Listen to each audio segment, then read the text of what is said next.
What is up? Welcome to the Hypothetical Comedy Podcast. I am Funky Sam Medina, And I am Athena Rodriguez. and we're here with comedian Suraj A. How you doing, Suraj? All good, Sam. Thank you for having me today on Hell your yeah, man! podcast. Thank you for being here. Yeah, thank you so much. How are you both? Doing good, doing good. Yeah, had a late night last night. Did a mic and then came home and had to catch up on some wrestling. Ah, Yeah. after Mike, you caught up on some wrestling. Oh yeah, definitely. Do a We were show. watching a show of wrestling, not wrestling each other. Yeah, right. We weren't wrestling each other. We were watching wrestling on the TV. Okay, because I was like, you guys wrestling each other? Wow.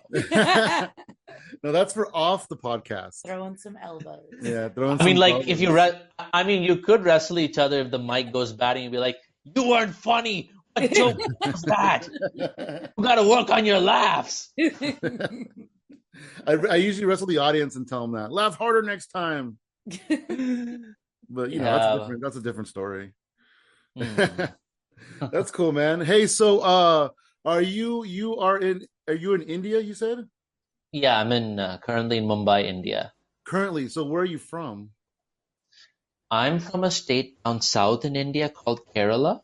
So it's known for its beaches. It's a coastal state, a lot of Oh, coconut that's trees. cool. Are the beaches really nice?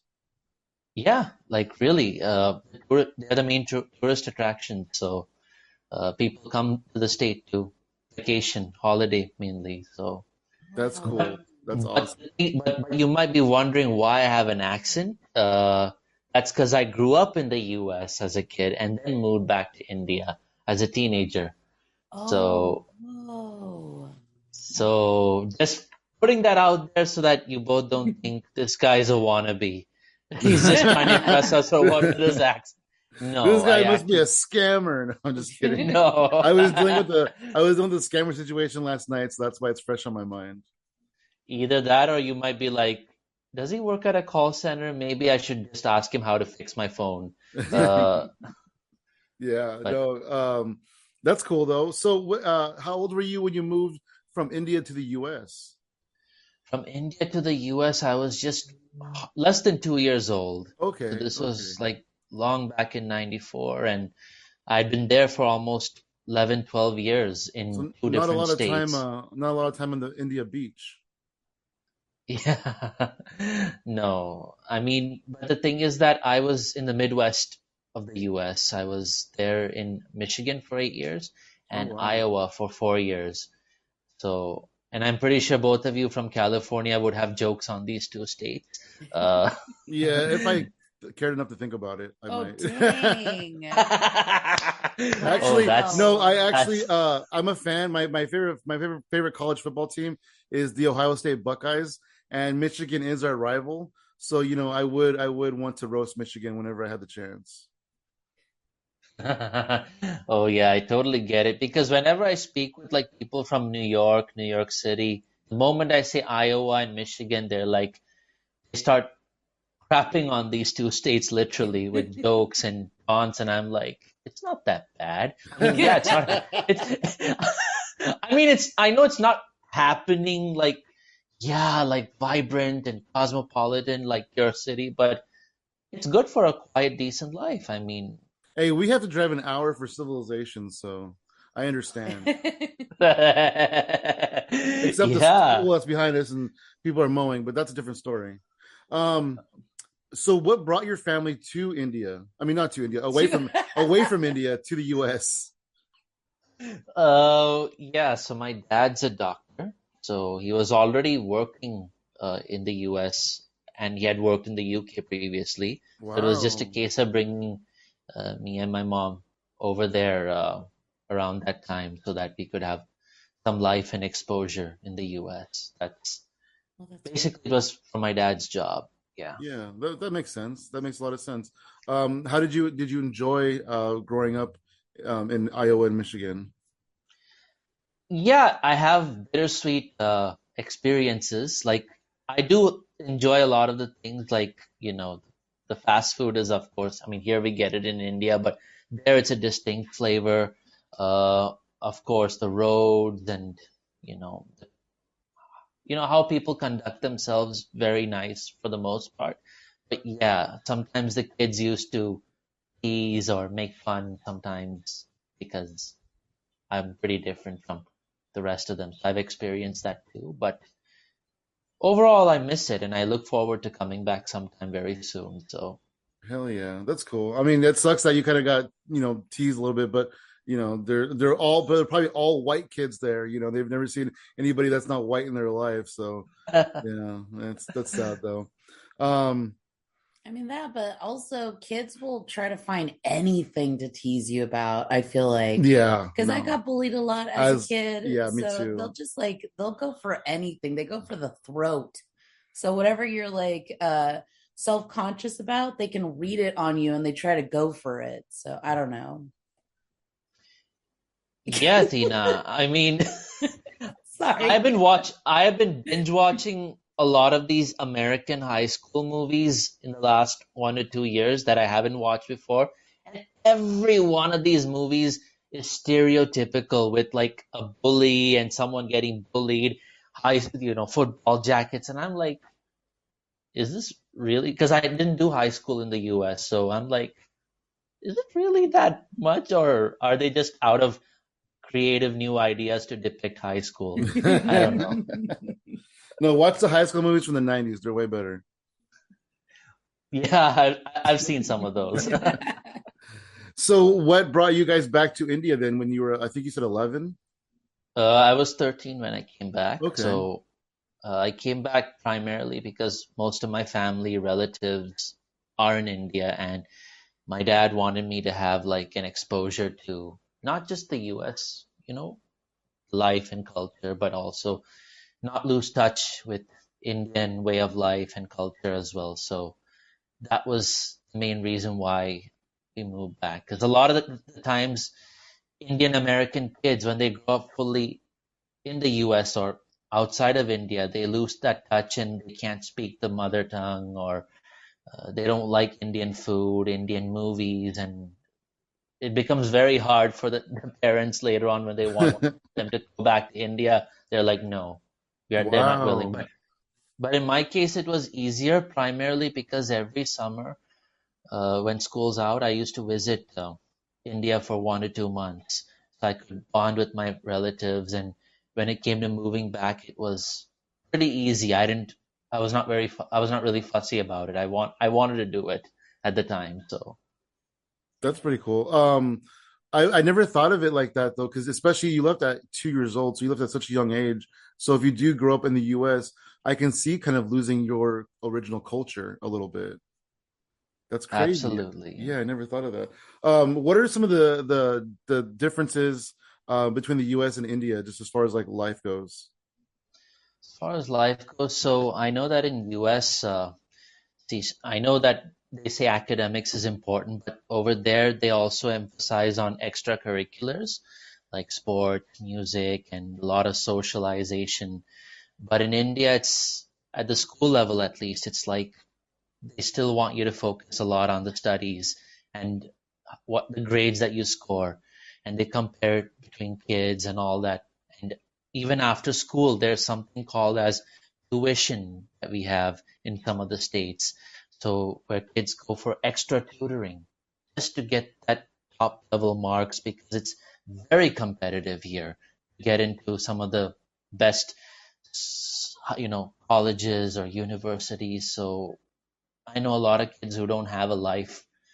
Unfortunately, that's the main difference that I saw. But thankfully, my dad never put me in tuition. He was like, "You need to have a life too," and I was doing pretty well. And he never forced me to like be the best or be at the top. He was like, "Try to be among like a certain percentile, but like don't slack off, don't fall behind, but you gotta balance it out. You can't Yeah, be a yeah. Yeah. complete You can't be a complete book bum, to And now say. you're and now your dad's over there going, I didn't push him, and now he's a comedian. What did I do? Oh, that's oh yeah, but you'd be surprised to know that a lot of people here in India are venturing into stand-up comedy, especially in Mumbai, and a lot of them have like an engineering background and stuff, and they make jokes on that, just on what it's like to be an engineer, and But then they get it because all the people in the audience are engineers too, probably, right? yeah, That's cool. exactly, Sam. That's cool. They'll So, do great in Silicon Valley. They would, yeah. If they ever came over here, it's the same thing. Everybody's engineers except for like us, you know. Yeah, I didn't get pushed enough. Um, so at what point did you discover like stand-up comedy? Was it when you're in the US? Was it when you're in India? it was in India actually, so I didn't know too much about stand-up comedy before that. I have seen like Seinfeld, but I didn't know it was called stand-up comedy when he does those opening bits. I just thought, okay, he's giving a talk to people and people are laughing. But that's how I termed it. But uh, it happened in India when I was in college, and I saw one comedian. His name was Saurabh Pant. Very funny guy. He was talking about like cultural differences within India, and he was rocking it. And I was like, wow, this guy is amazing. Hats off to him. But it was after like watching another stand-up comedian. He was getting a lot of laughs on his political takes and various other issues, and I was like, wow, this is something that I was like, can I try it out? Because I like how people laugh and enjoy, you know, such performers. I used to do poetry, like open mics poetry, but you don't Oh, really get okay. laughs for that. Right. But So, it's still kind of some stage experience. Hmm. no doubt. I mean, that's where it really began. Like after coming to Mumbai, actually, because my job brought me here, I started exploring open mics and I did poetry, I did some storytelling, and oh yeah, I did storytelling where I talked about my US experiences and the embarrassing stuff that I've had in school or with different people, and it got some laughs. And I was not intending to do stand-up comedy; it was just storytelling, but it got laughs. One or two people came and said, "Suraj, why don't you consider doing stand-up comedy? You have the knack for it." And I'm like, "Yeah, maybe." But I was a bit hesitant at first. It took me a few months to actually get into, what do you say, try my first open mic in stand-up comedy. Then I realized I had the premises but no punchline. That's the problem. I was like, That's the how biggest do problem I, in comedy. That's one of the how do I biggest write a problems. punch? How do I write a punchline? I was clueless for a few months. Some places people laugh, some places people were not laughing. Some comedians are like, Suraj, you need to have the punchlines. Premises are okay, but you need the punchlines. But then the pandemic happened, and there was this trend that went online, which was like, I have a joke on dash, like some topic, but dash. That dash would be the punchline that you fill in for that. Like, I have a joke on silence, but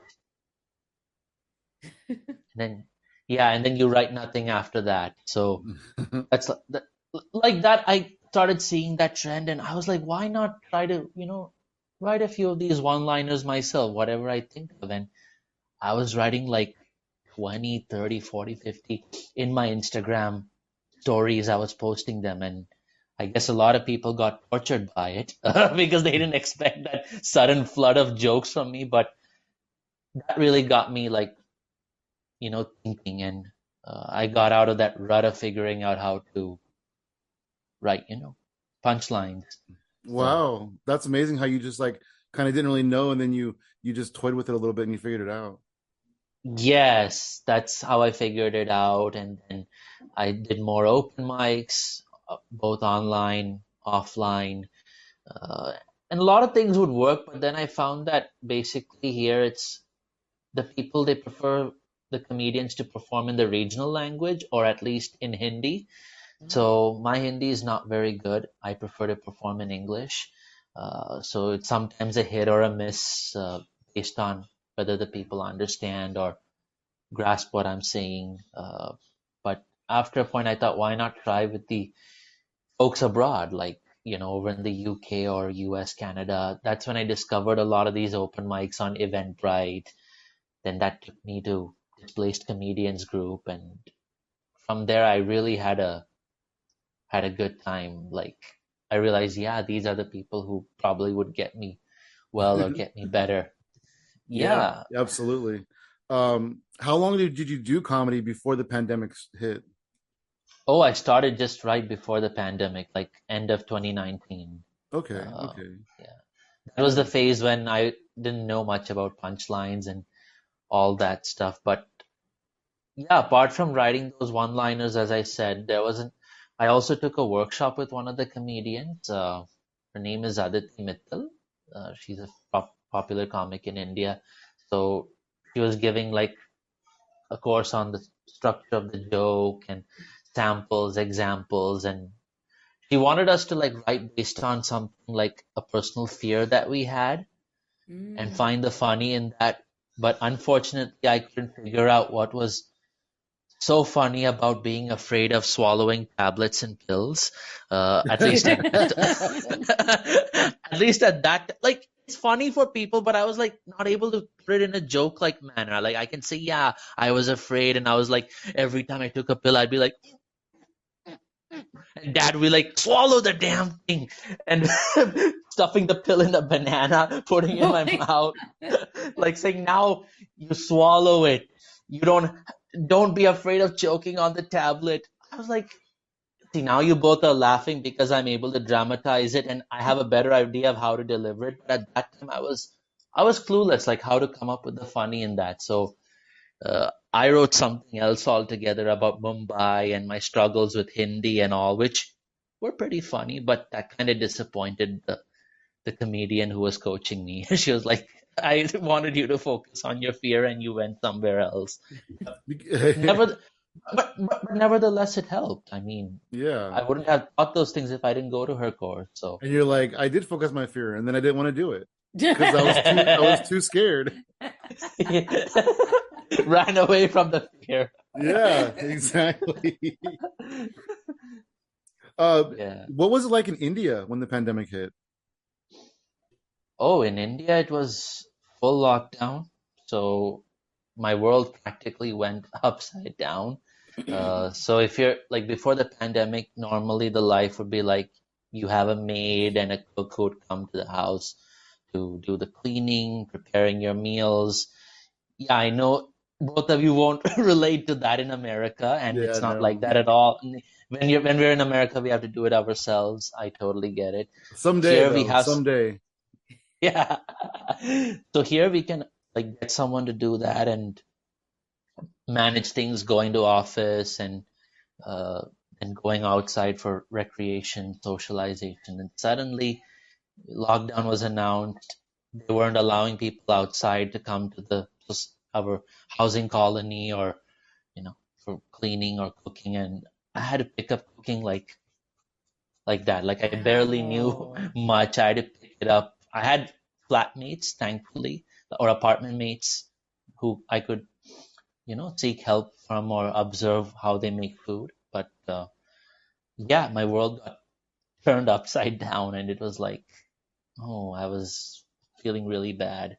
And also, if you talk generally, like not just me personally, there were like a lot of migrant workers in the city, like people who come from other states and cities who work in Mumbai for their livelihood.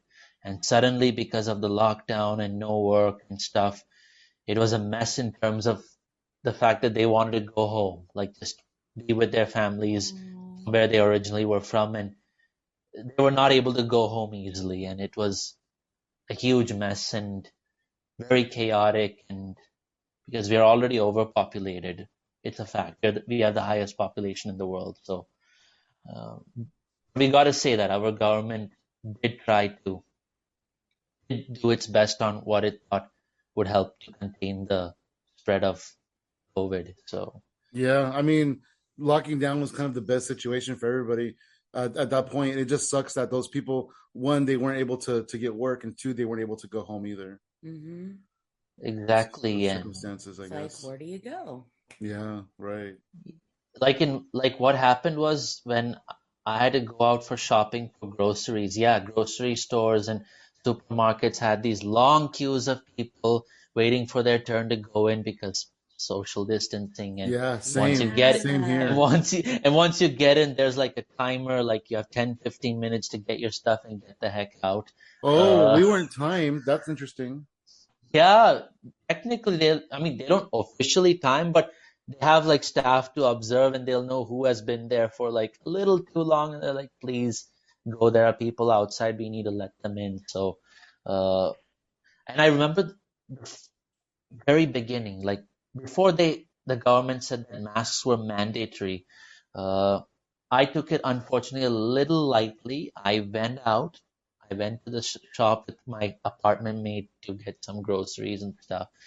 I noticed a lot of these people were having like their face covered, and I was like, is it official or what? And I didn't have anything on. I was not carrying anything.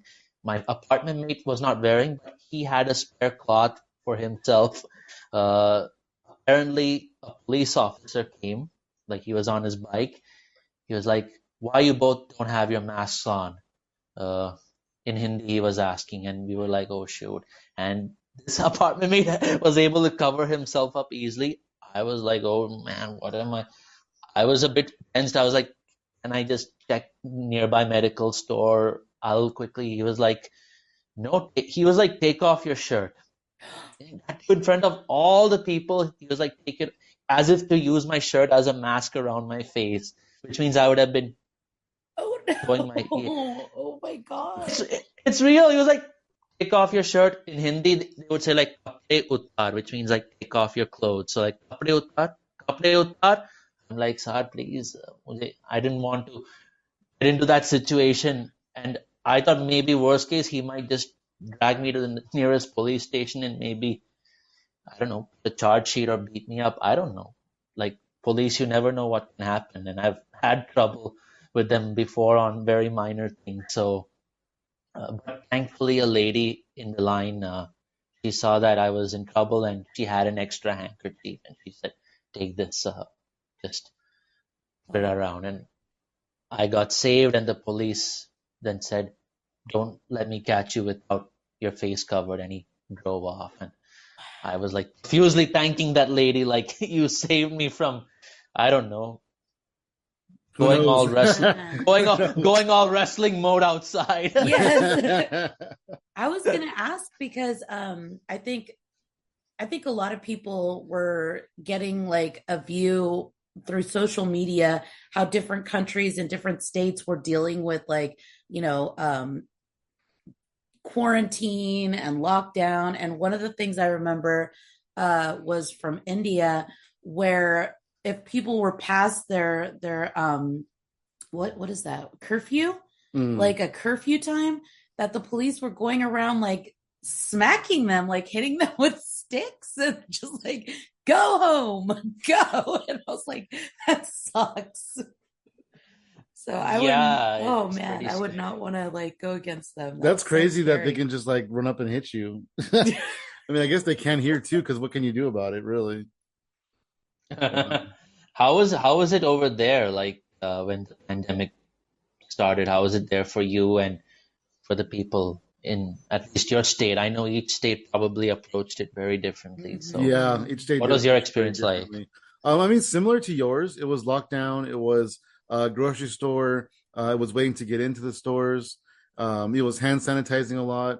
Like rinsing off groceries and stuff when you get home, things like that. Because like if people have COVID and then if somebody has COVID and they're in the store and they pick up macaroni and cheese and they put it back on the shelf and then you pick it up, I mean that's not good. But it was okay. I mean, There was a Zoom, lot of weird stuff. It was so weird because it was such a mixed bag. yeah. Of, like we had people that were just like, y'all are crazy. And then they'd Yeah, get COVID. And we had so many then rebellious people that was just driving me crazy. There's anti-maskers, there's all these different it people. just felt like it was There's and dragging on and on. yeah, and then like you got like there's this one preacher, like pastor or something, what I don't know what he is. And he was doing this big thing where he was getting like viral because he was saying, COVID's a punishment from God for you guys. And then he got COVID and died. It was crazy stuff like that. And it was just like, Oh, I think I he was saying mean, COVID was a punishment of God for like being gay and stuff like that. I think that's what it was. And then he ended up getting COVID and dying. It was so ridiculous. And they were doing like super churches. They were trying to some people were trying to like have like huge party barbecues to try to like get everyone infected so that they had like the herd mentality type thing Oh, where like chicken pox. Like if we all get yeah, it, then we'll all be immune to it after that. that But was bad. that doesn't work. I mean, over here, like I remember taking one of the rickshaws, and it was like the onset of summer when the pandemic broke out, and one of the rickshaw drivers, he was telling me that it's now getting hot. Don't worry, COVID will die in this heat. How how wrong he was, but No, Oh my there were that god. so many different theories. They were saying that too here that COVID couldn't live in heat or whatever. Yeah, no, they were saying that here too. Like there was all these different theories about it, and I mean none of them are really correct. COVID can't get you if you have O type O blood. COVID can't get Is that you. true or did that not Yeah. be true? And then COVID can't get you if you are a heavy marijuana smoker. Like there was all kinds of like theories and things, and it just it was a wild time. and the worst So thing was, wild. and then the worst thing is that the U.S. president of that time suggested to inject bleach to save yourself from COVID, and I'm like, wow. Yeah, no, the U.S. did not handle it very well. The U.S. was not prepared for it, and it was a joke, at first. Like nobody they didn't take it seriously until it was almost too late, until it Hmm. was out of hand already. Yeah. They should have just like locked down right away. Maybe a month or two before they even did. And I feel like it would have been less. But who knows? That's just my theory. But Yeah, yeah, I mean, the I was president reading got it. about that. The president got it, and he was driving around in his car waving at people. That was wild. There's a city, I think, in California called Corona. I wonder what kind of jokes would have been happening Oh yeah, there's during a Yeah. that beer time. called Corona. Yeah, so there's a beer called Yeah. Corona, and Yeah. they made like a post or something during the pandemic and said, we'll give you X amount of money if you can get the virus changed to the Bud Light virus. I mean, I know, and those memes showing Corona beer separate from the rest Mhm. of the beer Yeah, cans. Yeah. exactly. That Yeah. was, I mean, there was some fun out of it. The whole online um revolution, I guess, was really fun. Going online and hanging out with people and doing comedy shows online and meeting a lot of people, meeting so many people from all over the world. And Absolutely, yeah. Sam. Hmm. Har like really creating a community where people were kind of like-minded, as in like we all wanted to connect with each other, and it really fostered that sense of community when everybody was basically like quarantined into their home. They really had no ability to socialize with other people beyond the internet. And I think that's one of the reasons why um, sometimes we look fondly on that because, yeah, it was really scary. It was really like hard for a lot of people.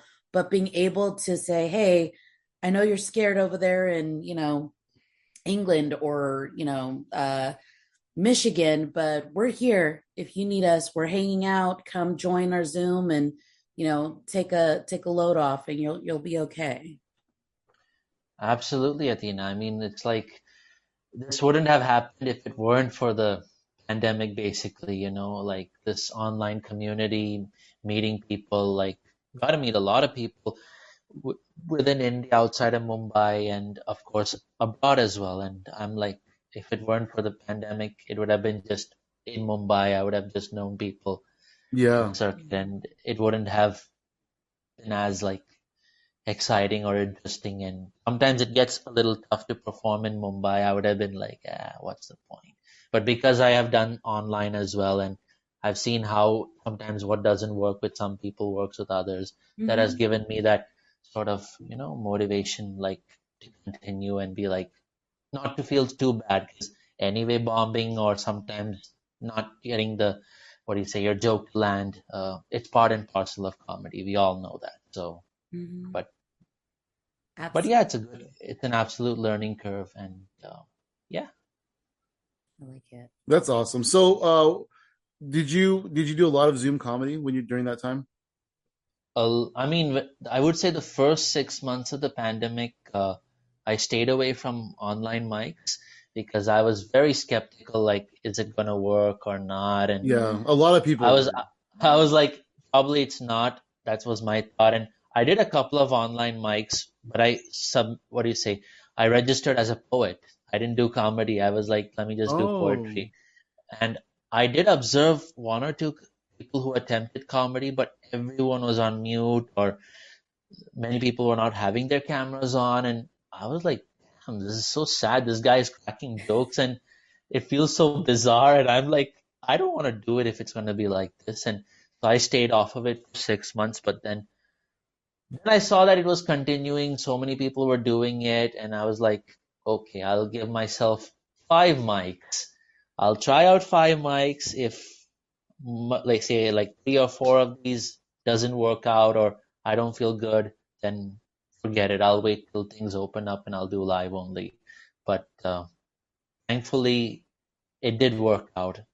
Only one mic, the response was very weak or poor, but it did work out in the others. And I started getting ideas and all that. And in fact, around the time I was doing comedy, I used to look, you can see me on your screen, right? So I yeah. It's used it's to, audio podcast though, so nobody else can. yeah, no worries, but I'll just show it to you. So this is how I looked. You might laugh, but yeah, I had long hair and a beard. Oh, Oh, nice. wow. Much different You though. do look like a poet in that picture. Yeah, but I could really capitalize on this look at that time to do my material, and some people said I looked like a certain popular figure as well. Yeah, the Indian Jesus is what they would call me. That's perfect, and you can do jokes about that. I mean, not now, but then you could have. Yeah, I did actually. I fully capitalized but it was not like I was playing the character. It was more like venting out at the fact that people always compared me to him, and I was like, this is what people say. This is the kind of jokes I become the butt of, and and I try to change the look by putting a bandana on, like saying now I don't look like Indian Jesus, but I swear I'll come after you if you say that I look like the Indian Jack Sparrow. I will. Like like I had the bandana on. So I fully capitalized on it. And even now I still milk it when I'm doing the Zoom stuff. I just change the background. I'm like, yeah, this is how I look. And now you know why I'm looking like this now, because I was really fed up of the comparisons. You could say, "This guy called me Indian Jesus. I got really mad and I walked away over a lake." Yeah, it's so much potential is there, and That's cool.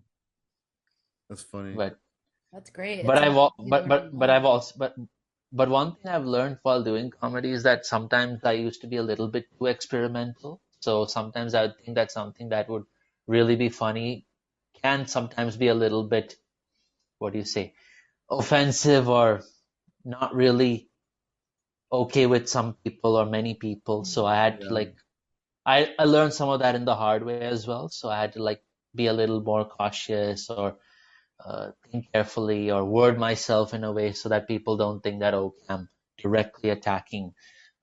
Because even I make jokes on poets as well in India, but I have to make sure that I say not all poets, but certain poets, they do like a certain thing, and then I act it out so that they don't think that I'm attacking them. Because I've been Oh, told, Suraj, I felt attacked, and I'm like, I was not necessarily talking about you per se, but Yeah. that's actually I didn't realize that, but that's kind of the trouble of starting your comedy career online because you should be experimental and you should try different things. And in the very beginning, you really don't know what you're doing, so you're just throwing things against the wall and seeing what sticks. And doing it online, you're going to all these different communities, all these different areas, and you are bound to offend somebody at some point with Yeah. something in that experimental period. exactly. Like all the, what do you say, Jesus stuff, even if I make an Instagram reel out of it, I just only put like select bits where I know that people are not likely to, very unlikely to get annoyed. Like if I say I look like Jesus, but now I cut it off people would stop calling me that. Now they call me this instead. That I don't think people would make much fuss about. But if I start going into the proper jokes, like when I was the butt of jokes, then people may be like, what is this guy talking about? How dare he say that? Hmm. Even Yeah. one of my friends who is actually a Christian, I told him all my Jesus jokes in private, like he wanted to know what I perform usually. So I told him all that. He was laughing at most of the stuff that I said.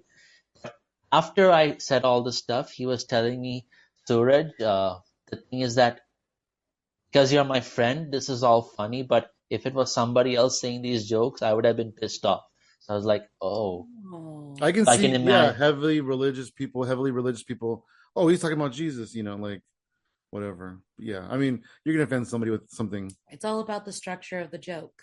So, like you were explaining, the verbiage is very important. The way that you structure your joke is going to be the way that you connect with your communication. So, yeah, it might offend some people, but that should make you feel like, oh, a challenge. I can rewrite this to make it not offensive, but still get my point across. Yeah, it's very true. Exactly. Figure it, like, look at multiple perspectives or different Yeah. angles to it. And even when I did, what do you say, like talking about how I look like Jesus and all, I did it in one online mic. I was just hardly 1 year into comedy at the time.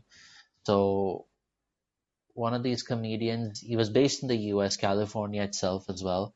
Uh, he gave me really good, solid feedback and constructive feedback, I must say. Like, he was like, see, you're performing these bits, okay, but make sure that you give a new angle or something different. Don't be a hack. Don't do something hacky. Hmm. That's what he emphasized because I didn't realize at the time. It's very easy to do the basic stuff like convert water into wine and da da da da da. People will laugh, no doubt. But from his perspective, he was like, see, another person with long hair and beard can say the same thing too. Yeah. Uh, so he was like, find how you can bring your angle to it, your personality, or you know who you are into it. So I was like, yeah, that's very good constructive feedback, and Yeah. that's how I try to approach it. Like anytime I write, I try to think, is this hacky or has it already been done? I tend to Google it a lot. Like, is this kind of fun wordplay already there? If it's there, I'm like, ah, bummer.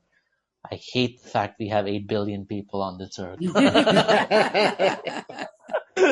That joke's already been written 4 billion times. I mean, sometimes I feel so good and proud of what I come up with because I actually put the thought into it, and I'm like, ugh, somebody else has already thought this up. I hate you. No, I can't do this Yeah, without being told that you plagiarized.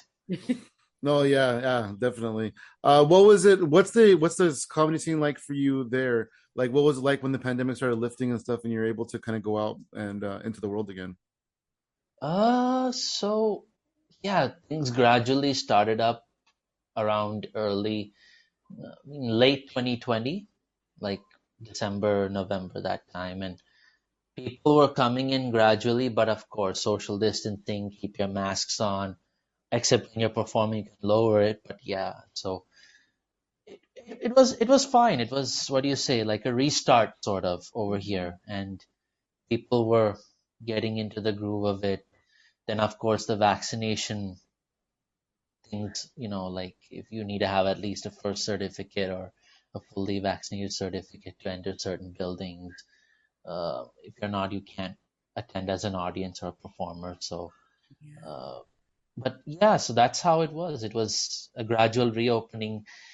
Then again, we had a second wave in April 2021, and again, things closed up and we had to stay indoors. And that was the time when I started discovering what do you say, the mics outside of India, because I was kind of bored with doing the ones in India online because, yeah, I hear the same kind of Hindi jokes and all that. I was not feeling motivated.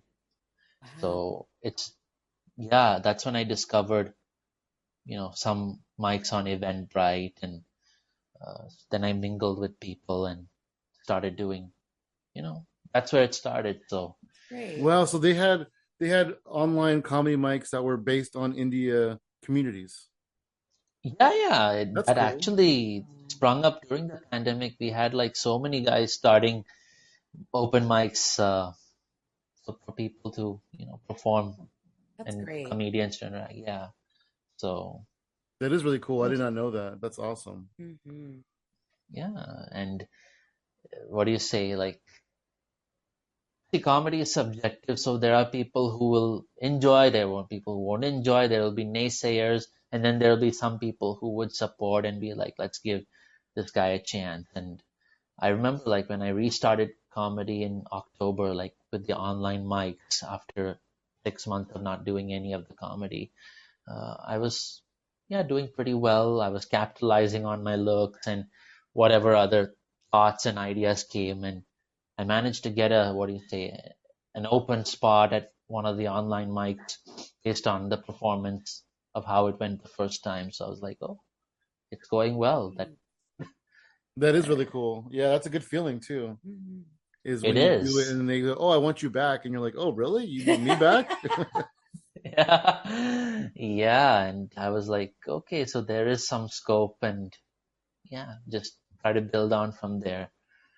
So That's awesome. that's how it was basically. Also, another thing is that when I had the long hair and beard, because we had to wear a mask going out, so there were times I used to get mistaken for a lady as well. So I did talk about that too, like how I went to one of the shopping streets and one of the guys was like, "Madam, would you like this nightgown?" Uh, and then he notices my chest hair, and because it's partially there, he was like, "Oh, you're a guy. Sorry, go, go, go." And he starts laughing, and I'm like, "Oh God, you don't have to laugh." And then I was like telling people that maybe, just maybe, I should try once because if I'm getting mistaken for a lady, I should try wearing a mask and go to a nightclub or a pub that has ladies' nights and then see if Ah. I can get a free entry and free drink. Experiment with that. But the only problem is if I have to drink, I'll have to go like open the mask and just do like You have to some, like pour it in, yeah, all weird. Yeah. yeah, just so I don't show off the beard. The minute you take the mask off, they're like, "Oh, he's got a beard."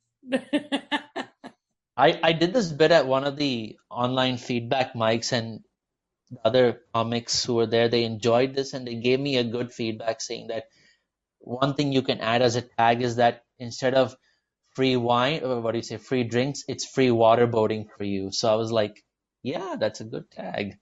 Why not? Nice. That's So cool. Oh, what's the very comedy nice. scene like out there? Like, because you said that most people prefer them to perform in their native language. Is there a lot of English speaking comedians out there?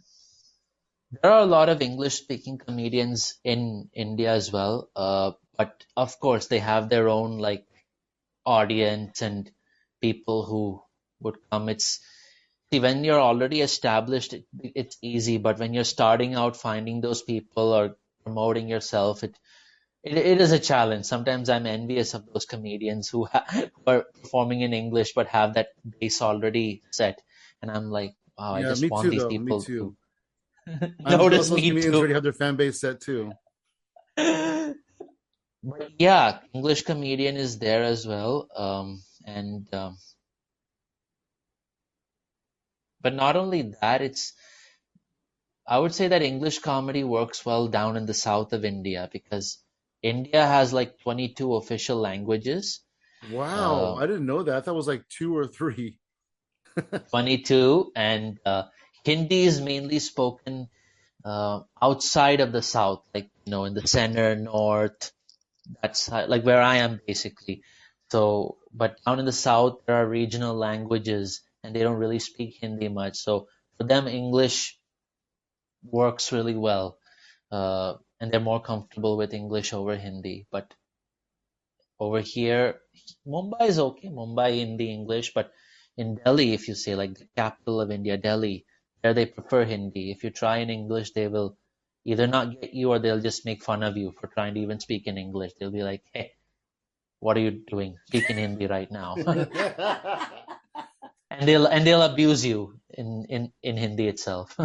Do most people in India speak English? So if you take the total population, only 12% of the entire population speaks English. Wow. Wow. So then I can see why they don't really prefer it in Like, what are you English. doing? Like, oh, 12% of this audience will enjoy you. But in absolute numbers, that 12% is very significant because we Yeah. are almost what 1.6 billion. So it's like So number of 3 English billion. Yeah, speakers here 12% is probably 3 million. is more than the population of some countries in this Yes. world. So Wow. So yeah, that Wow. 12% is a lot so bigger when you think about the totality of people. So, absolutely. so what does your family think about you pursuing comedy? Oh, I mean, my family is pretty fine. I mean, they encourage me to do it as a hobby, particularly, especially my dad, because my dad also like he's a doctor, but he also gives talks and on life skills, and sometimes he adds his own element of humor to his own talks that entertains the folks as well as educating them on what he's Oh, talking about. wow. So That's awesome. So you kind of got that from him a little Yeah, bit. public speaking. exactly. So he has been one of the guys who was really during my childhood mentored me to become overcome my stage fright, speak to audiences because I used to be very shy and afraid of speaking. And during his talks, he would take me be like, "You talk about this for a few minutes, maybe 3, 4 minutes, and you get that confidence to talk to strangers." And I remember every time I'd be like so anxious and nervous, and and I used to be sometimes even stiff also. Like I once had an emceeing opportunity in 8th grade in school here, and I took the effort to memorize my lines. Like I didn't want to read out of a paper, which is something that people typically do. Uh, that effort was something that I guess people might have found commendable, but when I watched the recording afterwards, I realized I looked very stiff and tensed and artificial. Like, next up, we have this person talking on the stage. And I'm like, damn, now I understand what the kid who was 2 grades below me said when he said, Suraj, you sucked. Dang. I was really upset. He was like, how can you say that? I put in this effort. Da, da, da, da, da. And I saw the recording. I was like, now I see what he means by why he didn't like it because I looked very stiff and very fake. It took time. It took time to figure out how to just be Yeah. casual and just conversational. And now it's like, yeah, if I perform, I don't really care like if I'm like fumbling or if I don't overthink. I just speak as it is. Oh yeah. It took time. Like Yeah, like I talking think to the a group of friends. open mics have helped in that sense. Like to Hmm. try and just talk how I would want to talk. Uh, So tell us about your poetry background a little bit. How did you get involved in poetry? poetry. So in school, I used to like do a lot of word plays, and because I like playing around with words and associating things based on my feelings, experiences, emotions, or what's around me. So I just like to write. Just I like to do a lot of rhymes. So that's how poetry started. It started around in 10th or 11th grade, and I used to submit some of the poems in um, our school magazine yearbook, and the teachers would really appreciate that. And it was something where it started. And I did like not an open mic, but we had like a poetry sort of jam in college that was started it when I was in my final year. And I used to just recite whatever I had written in school and stuff, and people would give good feedback or snap their fingers if they liked certain lines. So that's pretty much. And again, I have to thank my dad for that in the sense that my English used to be very weak as a kid. I know I was in the US, but I struggled with English in my early years, and my vocabulary was very limited. I do have comedy bits on that, but I would do that some other time. in a mic for you guys. So, but vocab was weak. My dad had to work with me a lot, like every day, 5 words a day, make sentences, and he would give me a test at the end of the month. 10 words, make a sentence, 7, 8 right, you pass. He really wanted me to like improve because it was really not up to the mark at that time. He was like, other kids are ahead. You can't afford to fall behind. So because of that, his support in improving my English, everything that could sort of perhaps help me with my poetry and being able to speak and perform. So a lot of it goes down to how my dad's been there for me. Uh, Yeah, so, that's incredible. Where is your dad now? Is he in Mumbai or is he in a different area?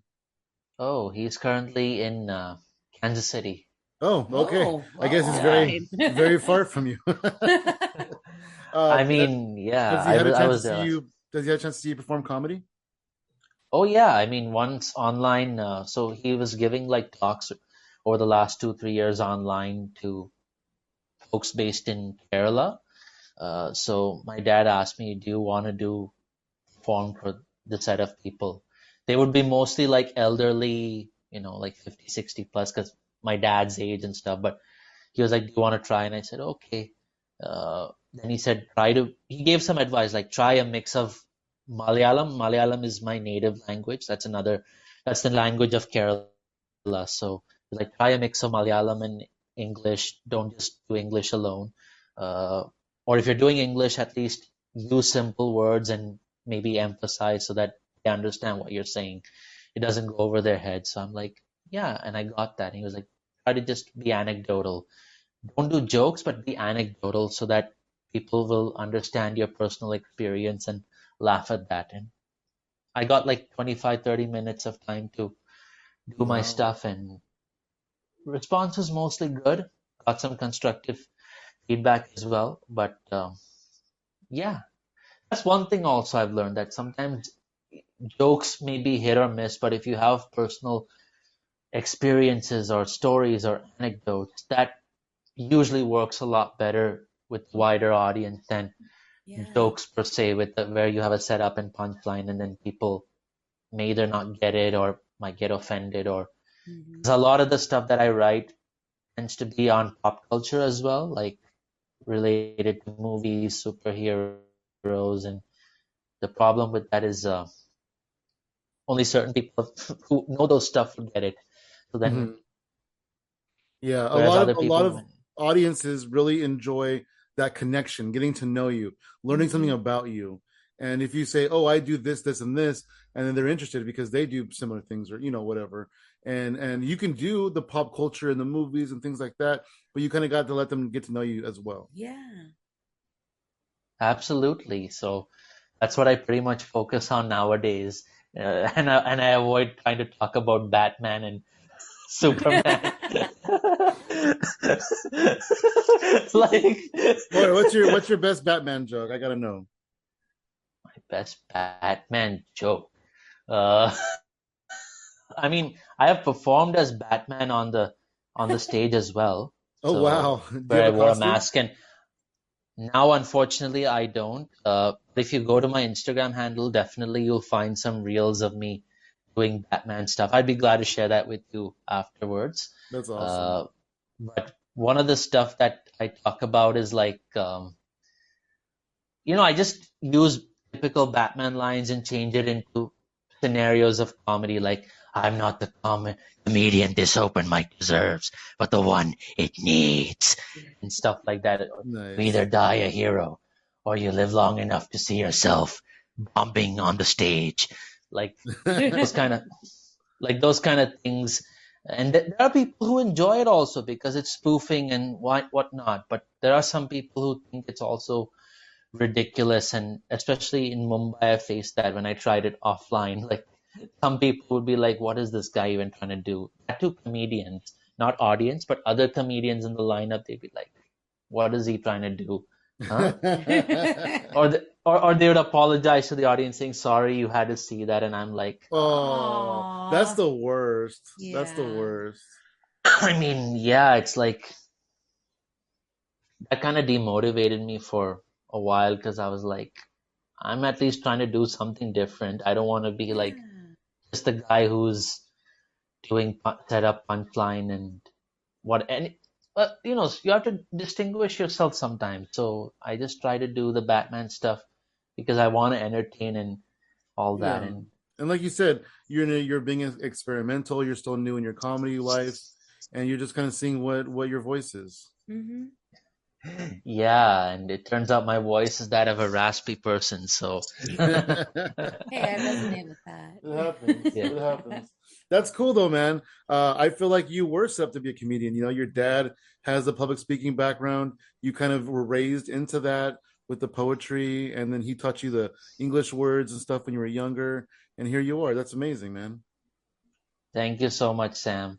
And of course, it's been a pleasure, what do you say, chatting with the both of you. And I hope that we can have, what do you say, do an online mic or something. Yeah. Like, Yeah, you, probably soon. Hopefully soon. Do you have anything coming up? Any projects or anything you're working on?